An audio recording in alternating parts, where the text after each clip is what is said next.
Cinta Terdalam, bab 79.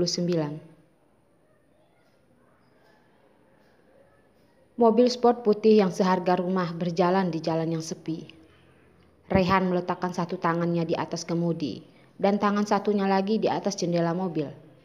Angin kencang yang meniup rambutnya membuatnya terlihat begitu tampan. Kelima indranya yang jernih, wajah yang tampan sempurna, serta bibir tipisnya yang sangat menawan sedikit terangkat. Yuki, wanita yang menjaga dirinya sendiri, akan pulang dengan sendirinya. Dia ingin memanjakan dirinya dengan beberapa wanita. Dapat berganti 2 orang wanita. Dia merasa ada sesuatu yang salah. Hatinya merasa tidak nyaman, seperti ada sesuatu yang menyangkut. Napasnya pun tidak terdengar begitu lancar. Lupakan. Memang lebih baik pulang ke rumah saja. Dengan beberapa wanita naik ke atas ranjang, seperti sebelum bertengkar dengan Yuki. Yuki tidak mencintainya tidak masalah. Dia bisa memikirkan cara agar Yuki bisa mencintainya. Suatu hari nanti, dia pasti bisa mendapatkan Yuki sepenuhnya. Yang dia mau bukan hanya tubuhnya saja, tetapi juga hatinya Yuki. Dia lebih menginginkan hati Yuki. Matanya menyipit melihat sebuah kantong yang dikemas indah. Bibir Rehan perlahan menampilkan senyuman. 2 hari sebelumnya, Yuki berkata ingin membeli beberapa set pakaian kecil, tetapi selalu tidak ada waktu untuk membelinya.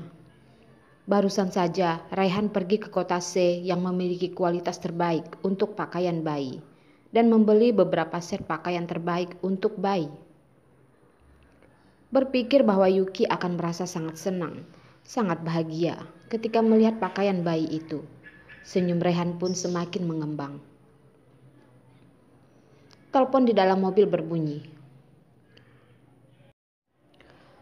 Presti Rehan, Nona Sulia sudah mencari Anda beberapa kali. Dia menyuruh saya memberitahu kepada Anda. Dia sangat merindukan Anda. Dulu memang dia tidak mengerti hal. Sekarang dia tahu kalau dia salah. Dia ingin meminta Presti Rehan memberinya satu kesempatan lagi. Kata asisten Rehan memberitahunya dengan sangat jelas dan detail. Berhenti sesaat. Nada bicaranya sedikit berubah. Nona Sulia masih berkata kalau ia membuat bentuk baru. Dia berkata bahwa Anda pasti akan menyukainya. Bibir Rehan membentuk sudut ironis. Dalam sekejap, dia hanya berpikir ingin cepat pulang ke rumah, memakan buburnya. Yuki, Rehan mengakui jika dia sudah kecanduan oleh Yuki. Suruh dia pergi, Rehan berkata dengan dingin. Dan langsung memutuskan teleponnya dan menelpon nomor lainnya. Bibi Dewi, apakah Nona Yuki sudah tidur? Jantungnya berasa berhenti berdetak. Tangannya tak berhenti mengeluarkan keringat. Rehan mengerem dengan keras, membuat mobil sport mewahnya menghantam kotak surat di pinggir jalan hingga terbang ke udara. Setelah mematikan teleponnya, Rehan pun dengan segera menelpon Yuki. Rehan mengerutkan alisnya. Yuki, cepat angkat teleponnya. Maaf, nomor yang Anda hubungi sedang tidak bisa dihubungi. Suara perempuan sama mengingatkan Rehan. Jikalau kali ini Yuki benar-benar menghilang. Rehan memukul setir kemudinya. Yuki, kamu sebenarnya pergi kemana? HP-mu sebenarnya mati karena kehabisan baterai atau memang kamu sengaja mematikannya? Setelah turun dari mobil, Rehan segera menelpon Agus. Yuki menghilang. Segera mencarinya di seluruh kota C. Segera temukan dia. Jika kamu tidak dapat menemukannya, maka kamu tidak perlu hidup lagi. Di ruangan yang tenang itu, setelah Yuki menangis pilu, akhirnya Yuki pun bisa tenang. Sedikit merasa tidak enak melihat mantel Stephen penuh dengan air mata dan ingusnya. Yuki membersihkan hidungnya. Kak Stephen, aku harus pulang. Bisakah kakak mengantarkanku keluar? Tidak. Mata milik Stephen menatap lurus ke arah Yuki. Suaranya lembut dan nadanya yang tegas. Yuki merasakan sakit di hatinya. Mengangkat matanya menatap Stephen. Dengan berat hati dia berkata, Kak Stephen, aku harus pulang. Yuki, apakah kamu mencintai Rehan? Apakah kamu benar-benar mencintainya? Stephen merasakan sakit di hatinya. Dia memandang Yuki dengan lekat. Nada bicaranya menandakan dia sedang serius. Hatinya sesaat merasa bimbang. Kak Stephen, aku harus bagaimana menjawabmu? Jika aku berkata aku tidak mencintainya, bisa seperti apa lagi? Jika aku berkata tidak mencintainya, bisakah kamu melepaskan Betty?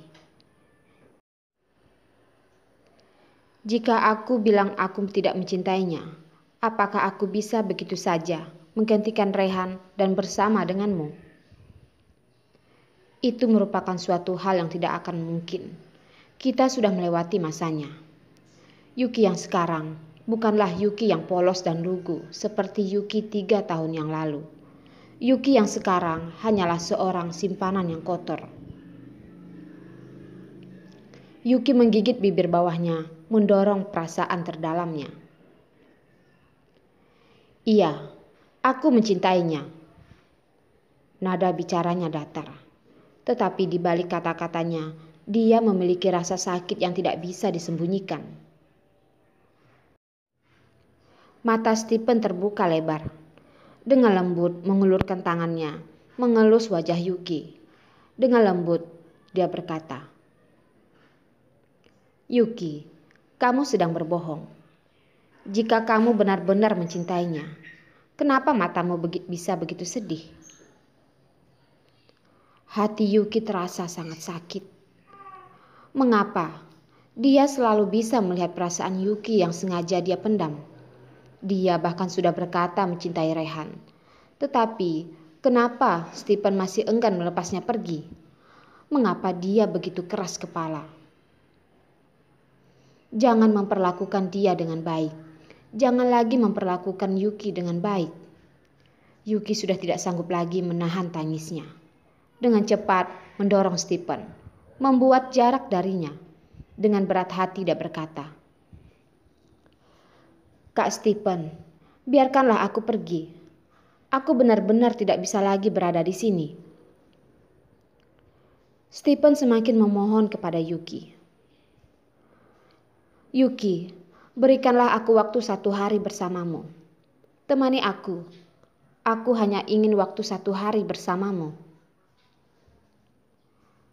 Yuki tidak bisa menolak permintaan Stephen. Tidak bisa menolak tatapan mata hangat dan bersihnya yang menggambarkan begitu banyaknya rasa sakit.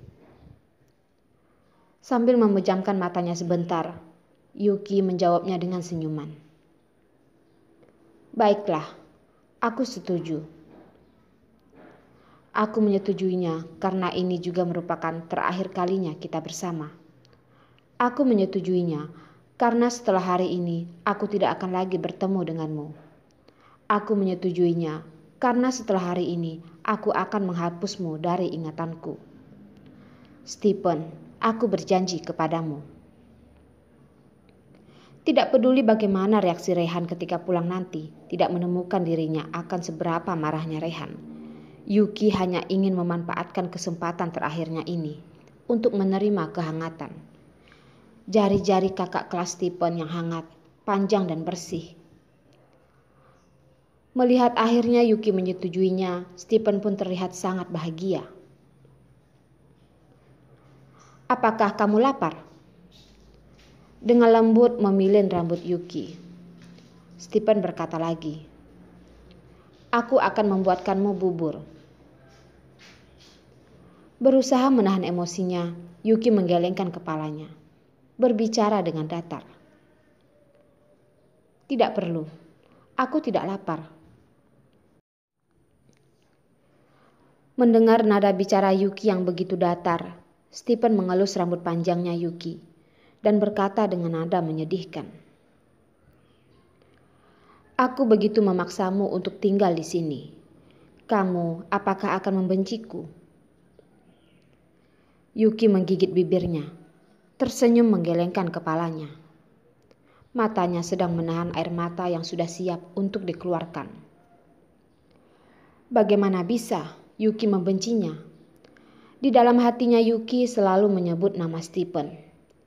Bagaimana bisa Yuki membenci Stephen? Yuki rela melakukan apapun untuk Stephen. Lagi-lagi, bagaimana bisa dia membenci Stephen? Dia hanya takut Stephen membenci dirinya. Yuki tidak sebaik yang dipikirkan Stephen.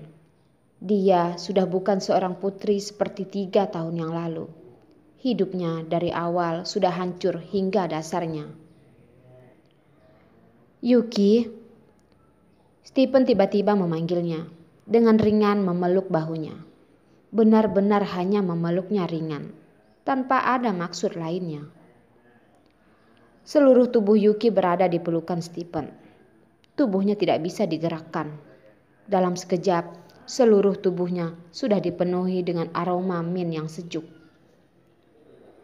Berusaha menahan agar tidak menenggelamkan wajahnya di dalam pelukan Stephen, Yuki mengedip-ngedipkan matanya, mencegah air matanya turun, berkata dengan suara seperti tertahan, "Kak Stephen, aku tiba-tiba merasa sedikit lapar." "Baiklah, aku akan memasak untukmu. Kamu ingin makan apa?" "Aku ingat kamu dulu suka memakan mie sapi saus tomat. Aku akan membuatkanmu itu. Bagaimana?" Suara Stephen seperti matahari, terasa sangat hangat. Baiklah kak." Yuki memutar badannya, menundukkan kepalanya, membiarkan air matanya jatuh ke lantai. Ini merupakan hari terakhirnya bersama Stephen. Dia tidak boleh menangis. Dia harus bahagia, seperti 3 tahun yang lalu. Melihat Stephen memakai celemek, di dapur sedang serius memotong sayur. Mata Yuki perlahan-lahan kembali basah. Kakak kelas Stephen-nya sekarang berdiri di depannya, berjarak begitu dekat dengannya. Jika Yuki menjulurkan tangannya, dia sudah bisa memeluk Stephen. Tetapi dia tidak bisa menjulurkan tangannya. Dia sudah sejak lama kehilangan hak itu. Diam-diam membalikkan badannya, Yuki berusaha membuat suaranya terdengar stabil. "Kak Stephen, bisakah aku berkeliling ke rumah?" "Ya, terserah kamu. Kalau kamu lelah, kamu bisa istirahat. Sayur ini akan segera siap." Stephen mewarnai rambutnya dengan warna oranye muda, sesuai dengan warna matanya. Sinar matahari dari jendela mengenai wajahnya, seperti sosok pangeran di cerita anak-anak. Yuki tidak berani menatapnya lebih lama lagi. Menginjakkan kakinya di lantai 2. Rumah ini sangat besar. Warna yang dijadikan warna dasarnya adalah warna merah muda impian. Yuki merasa sedikit penasaran. Bagaimana bisa Stephen membuat rumahnya menjadi rumah impian anak perempuan? Orang yang tidak tahu mungkin bisa mengira kalau ini merupakan rumah yang ditempati anak perempuan berusia 18 tahun. Di sepanjang pagar bunga yang dilukis indah, Yuki berdiri di pinggir lantai 2. Matanya terbuka begitu lebar, sangat terkejut hingga tidak bisa berkata-kata. Di hadapannya ada sebuah dinding, tergambar seorang perempuan muda. Menggunakan gaun putih, memiliki rambut hitam sepanjang bahu. Di bawah sinar matahari tersenyum begitu indah. Wajah yang putih, hidung yang tinggi, bibir merah yang indah, sepasang mata yang jernih yang bisa melihat masuk ke dalam hati orang. Seperti sedang melihat Yuki. Dua buah mata yang sama persis. Satu di atas dinding, satu di atas tangga. Melihat secara langsung. Meskipun terpisah jarak 3 tahun, namun itu semua tetaplah Yuki. Stephen melukis Yuki pada saat berumur 18 tahun di atas dinding tersebut. Setiap garis terlihat dibuat sangat teliti. Setiap tempat menggunakan warna yang sangat diperhatikan. Orang yang menggambar gambar ini pastilah merupakan orang yang sangat perhatian dan menggunakan semua perasaannya untuk menggambarnya. Karena hanya dengan melihatnya saja, Yuki pun sudah merasa sangat terharu, hingga air matanya pun mengalir. Setelah terus-menerus menahan emosinya, akhirnya Yuki pun sudah tidak bisa menahannya. Yuki duduk di pinggiran tangga, diam-diam menangis pilu. Tidak mengeluarkan suara sama sekali. Hatinya seperti dihantam oleh gelombang yang dahsyat 10 kali lebih kuat dibandingkan tsunami, lebih menggetarkan langit dan bumi. Kakak Stephen, kalau bukan karena diculik, sepertinya seumur hidupku tidak akan memiliki kesempatan untuk melihat gambar ini. Jika aku memaksa untuk pergi, seumur hidup pun dia tidak akan mengetahuinya. Ternyata cintamu begitu dalam, begitu membara.